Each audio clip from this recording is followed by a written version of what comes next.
posted on the subreddit Interesting as titled "Inside a Hong Kong Coffin Home depicts one of the most squalid dwellings I have ever seen." Let's take a deeper look at the story behind this famous image. The photo was captured by photographer Benny Lam in a gallery series published by The Guardian in 2017. Benny Lam documents his experience in the quote coffin cubicles and the suffocating living conditions in Hong Kong's subdivided flats, recording the lives of these hidden communities. These coffin cubicles in Hong Kong will run you the equivalent of $229 to $318 per month. There are about 200,000 people living in some form of subdivided apartment in Hong Kong, commonly referred to as coffin homes. The Yau Sim Mong district is one of the 18 districts of Hong Kong. This particular district is a popular location for these subdivided units. These structures are illegally divided apartments which house roughly 15 owners. Aside from a bed and other furniture people can manage to squeeze in, residents share a communal bathroom and kitchen, mostly in unsanitary conditions. The cramped spaces of the coffin homes and their suffocating nature truly makes one believe that they are being buried alive. Due to Hong Kong's economy skyrocketing over the years, the housing costs have shot through the roof. This led to the poor section of the society to adapt to the sudden change in their lifestyles. Hence, coffin homes came into being. These homes are no bigger than 180 square feet, and the people living there are mostly retirees with small to no pension, working poor, drug addicts, or people with mental illnesses, people who are under the poverty line, citizens who earn less than $500 a month, or families of four with a household income of under $2,500 a month. These cubicles can range even smaller. A 400 square foot flat can be subdivided to accommodate nearly 20 double-deckered sealed bed spaces, some a mere 15 square feet. According to research conducted by students at the University of Hong Kong,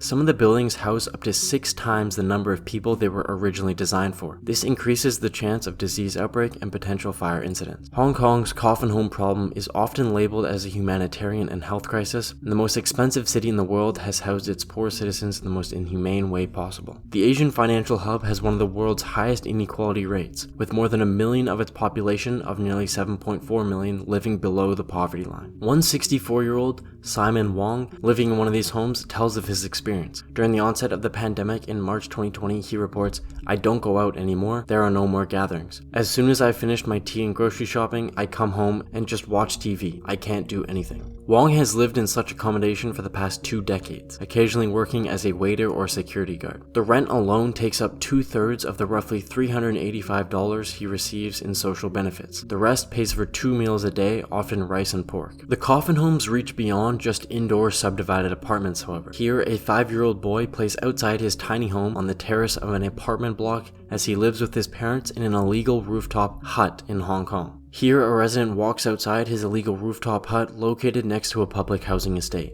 Another report, also ran by The Guardian in 2017, with the headline, "My Week in Lucky House: The Horror of Hong Kong's Coffin Homes," chronicles in depth what we see in Benny Lam's photographs. Benjamin Haas joins the retirees, working poor, drug addicts, and convicted criminals who live crammed into the city's tiny plywood cubicles. The residents of Lucky House in Hong Kong are anything but fortunate. They are some of the poorest people in the most expensive city in the world. In one of its 500 square foot apartments, 30 residents live in purpose-built plywood bunk beds referred to as coffins. 2 rows of bunks, 16 bunks in each row. The residents are mostly those unable to keep pace with the spiraling cost of housing in Hong Kong. Benjamin lived for a week in one of these coffin homes, reporting, quote, "Crammed in a stuffy bunk teeming with bed bugs at night, my days spent lazing around with not much to do besides talk to the other residents, stare at my mobile phone, and sleep. When I enter my coffin home for the first time, I immediately notice the strong musty smell. I imagine the other residents in their bunks, each one roughly 2 feet wide and 7 feet 7 inches long, with only enough space to sit up. Living in such a confining space takes a mental toll, but my week pales in comparison to the other residents who have been living there for months,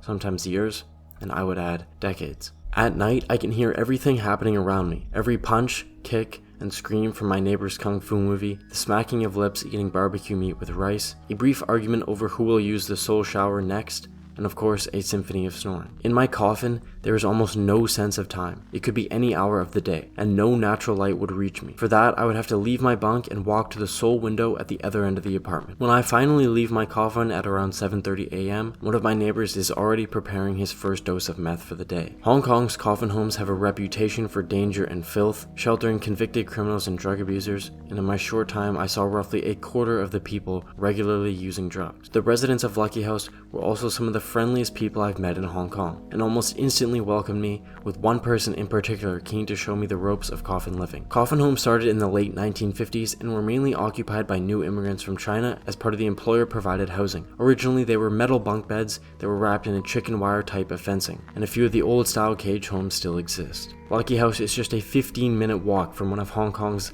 glitziest shopping districts. Hop on the subway at the corner and 20 minutes later you would emerge among the towering skyscrapers of the city's financial district. Away from the glamour at the other end of the economic spectrum, many pay for their coffins with a roughly $229 a month government subsidy, but social benefits alone are not enough. The average wait time for public housing is more than 4 years and 8 months. More than 100,000 families are vying for coveted spots, but the government's calculation excludes several types of people, including single people under 65 who can be forced to wait more than a decade. Many blame the government and property tycoons for the current state of affairs. And indeed, over the past 13 years, Hong Kong's residential property prices have skyrocketed 165%, inflation adjusted. In contrast, real incomes have virtually stagnated in Hong Kong for years. While in the past year or so, Hong Kong's red-hot real estate market has shown some signs of cooling, it is still a long way down for many seeking affordable housing. Alright, so that's going to be it, guys. I will leave the links to the articles down in the description if you'd like to view the full-size images. Thank you for watching.